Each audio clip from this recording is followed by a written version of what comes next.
अपने ज़माने के दो हैंडसम हीरो विनोद खन्ना और फिरोज़ खान, इन दोनों का जलवा था। लेकिन इनका एंड और अंत ऐसा हुआ कि आप सुनकर थर्रा जाएंगे, कांप जाएंगे। इनकी पत्नियां इनको छोड़कर चली गईं और जिस तरह ये जिस बीमारी से ये तड़प तड़प कर मरे, उसने सबको दुखी कर दिया था।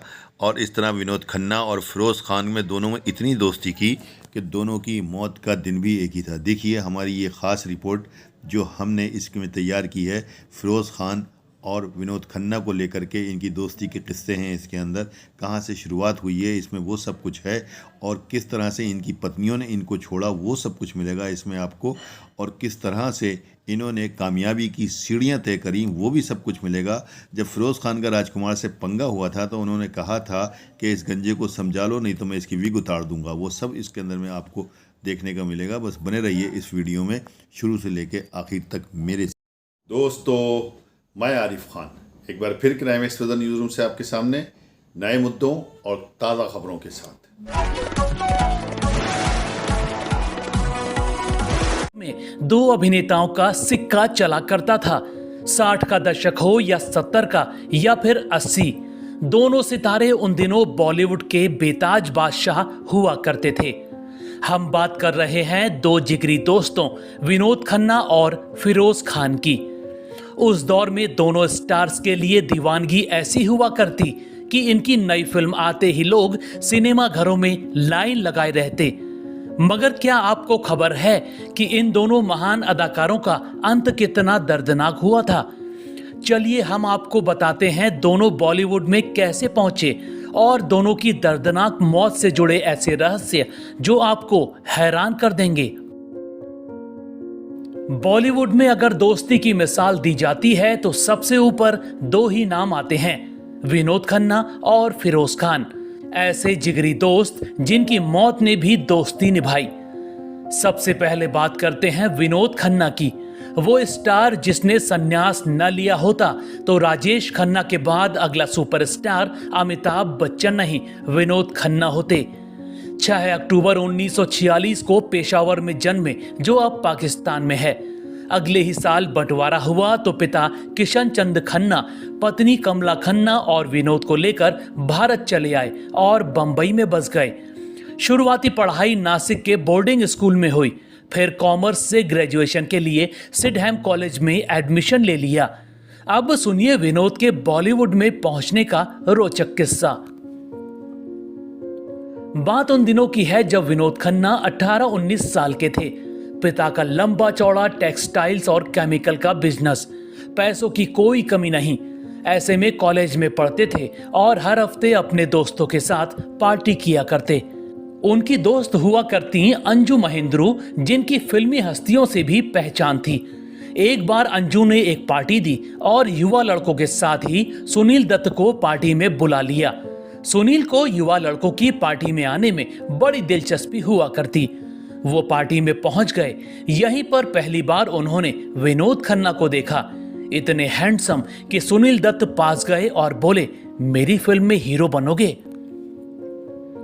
सुनील का ऑफर मिला तो विनोद ने पूछा, कहानी क्या है?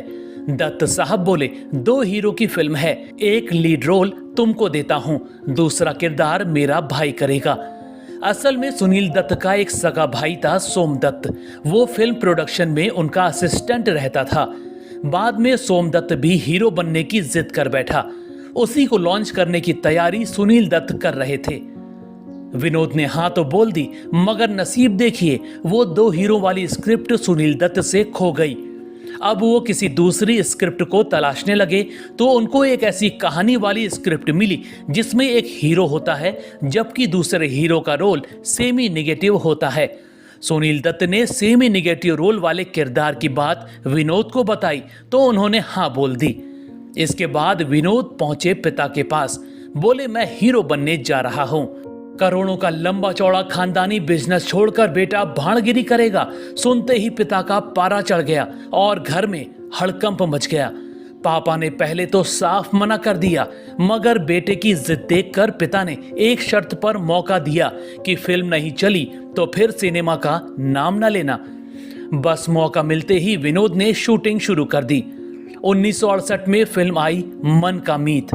हैरानी की बात है, फिल्म का हीरो सोमदत्त नहीं चला, लेकिन निगेटिव रोल में विनोद खन्ना छा गए। इसके बाद तो उनके पास ऑफरों की झड़ी लग गई।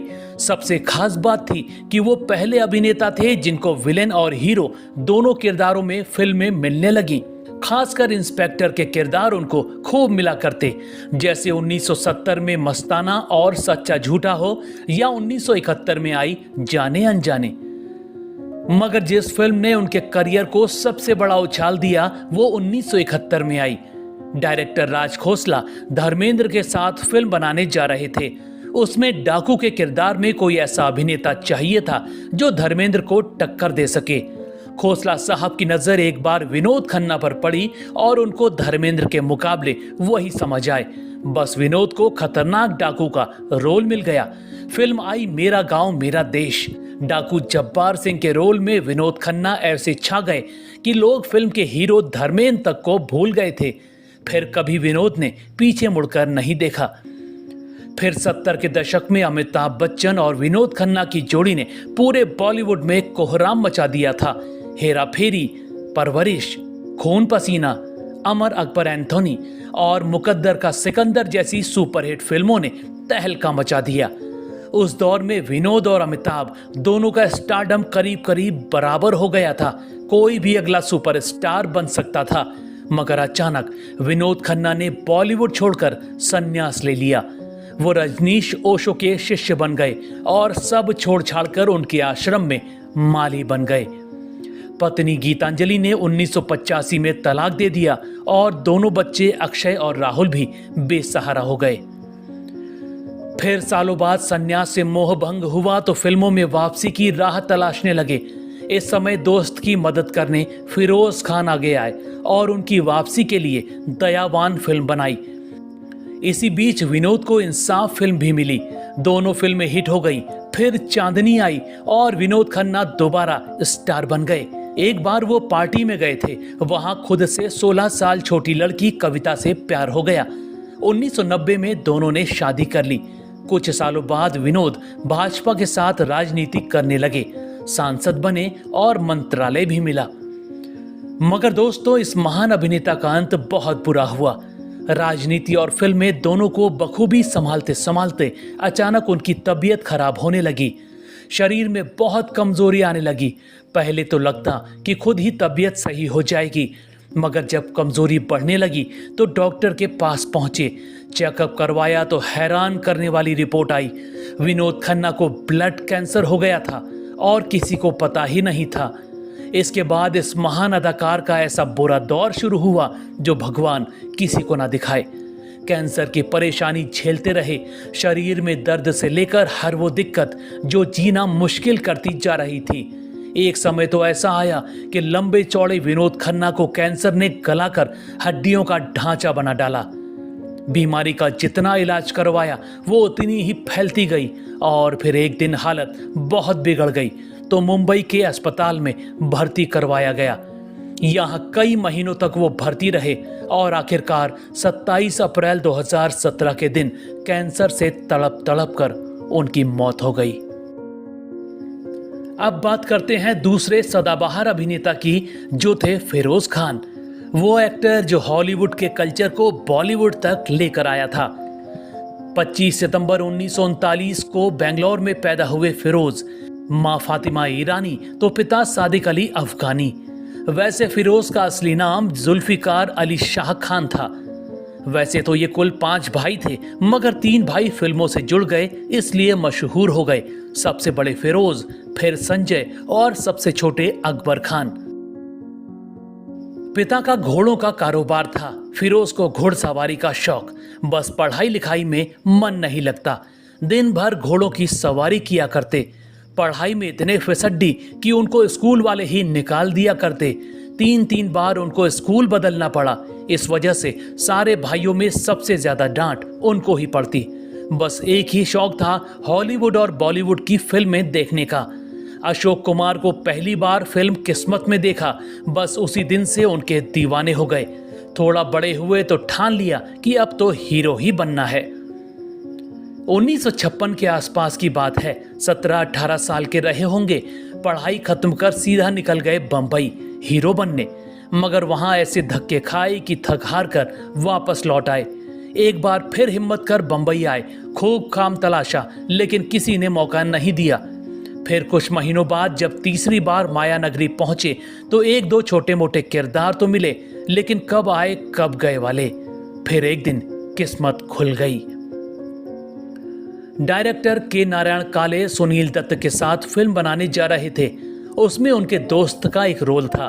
फिरोज उनसे मिलने पहुंचे तो काले जी को वो पसंद आ गए। उन्होंने वो रोल फिरोज को दे दिया। 1959 में फिल्म आई दीदी। ये फिरोज की पहली फिल्म थी, लेकिन उनकी पहचान इस फिल्म से नहीं बल्कि दूसरी फिल्म से बनी जो उनकी पहली सोशल फिल्म थी। 1964 के आसपास की बात है। निर्देशक फणी मजूमदार, राजकुमार, अशोक कुमार जैसे दिग्गजों के साथ फिल्म बनाने जा रहे थे। उनको राजकुमार के बिगड़ैल भाई के किरदार में कोई नवयुवक चाहिए था। फिरोज ऑडिशन देने पहुंचे तो पहली बार में ही डायरेक्टर को वो पसंद आ गए। रोल उनको मिल गया। फिल्म की शूटिंग शुरू हुई। सेट पर फिरोज पहुंचे तो राजकुमार ने आदतन उनको हेकड़ी दिखाने की सोची। बोले, बड़ी फिल्म है और तुम मेरे साथ काम कर रहे हो, थोड़ा सही से एक्टिंग करना। इतने में फिरोज खड़े हो गए और बोले, आप अपने काम से मतलब रखिए और मुझे अपना काम करने दीजिए। पहली बार किसी ने राजकुमार की बोलती बंद कर दी थी। उस दिन से राजकुमार ने कभी फिरोज से पंगा नहीं लिया। खैर, 1965 में फिल्म आई ऊंचे लोग। बिगड़ैल युवक के किरदार में फिरोज खान छा गए और उनके करियर की गाड़ी ने रफ्तार पकड़ ली। इसी साल आई राजेंद्र कुमार की सुपरहिट फिल्म आरजू। उनके सच्चे दोस्त रमेश के रोल में फिरोज ने भी कमाल कर दिया। लोगों को फिरोज भी पसंद आ गए। इसके बाद तो एक से बढ़कर एक फिल्मों में अपने अभिनय से धमाल मचा दिया। उपासना, मेला, शंकर शंभू, खोटे सिक्के, धर्मात्मा, काला सोना, नागिन और दयावान जैसी फिल्मों ने फिरोज को बड़े सितारों की लाइन में खड़ा कर दिया। मगर दोस्तों, इनकी शादीशुदा जिंदगी और मौत दोनों ही दर्दनाक रही। 1960 की बात है। फिरोज एक पार्टी में गए थे। वहां एक तलाकशुदा महिला सुंदरी से दोस्ती हो गई। दोस्ती प्यार में बदल गई और 5 साल बाद एक बच्ची की मां से फिरोज ने शादी कर ली। दोनों के 2 बच्चे हुए, लैला और फरदीन। मगर दोस्तों, शादी के 15 साल बाद इनका दिल एक खूबसूरत एयर होस्टेस पर आ गया। फिरोज हवाई जहाज में सफर कर रहे थे। उस जहाज में ज्योतिका धनराजगीर नाम की लड़की एयर होस्टेस थी। दोनों को एक दूसरे से ऐसा प्यार हुआ कि अफेयर शुरू हो गया। पत्नी सुंदरी ने विरोध किया तो बीवी बच्चे सब छोड़कर ज्योतिका के साथ लिव इन में रहने लगे। 10 साल तक दोनों का अफेयर चला। बाद में ज्योतिका ने शादी की जिद की तो फिरोज नहीं माने। ज्योतिका का दिल टूट गया और वो इनको छोड़कर लंदन चली गईं। पत्नी ने भी साल 1985 में तलाक दे दिया था। ऐसे में परिवार ने भी नहीं अपनाया और फिरोज अकेले पड़ गए। दोस्तों, फिरोज खान सिगरेट बहुत पिया करते थे। साल 2008 में उनको खांसी और सांस लेने में दिक्कत होने लगी। जब परेशानी बढ़ी तो चेकअप करवाया। रिपोर्ट देखी तो चौंक उठे। उनको फेफड़ों का कैंसर हो गया था और वो उनके शरीर में बहुत फैल गया था। फिरोज खान ने इलाज करवाना शुरू किया, लेकिन कैंसर कम होने के बजाय और फैलता चला गया। इतना जिंदा दिल अभिनेता कैंसर के दर्द की वजह से तड़पता रहता। आखिरी समय में कैंसर ने उनकी हालत इतनी खराब कर दी थी कि लोग पहचान ही नहीं पाते कि ये वही फिरोज हैं। 27 अप्रैल 2009 के दिन कैंसर इस महान एक्टर की जिंदगी निगल गया।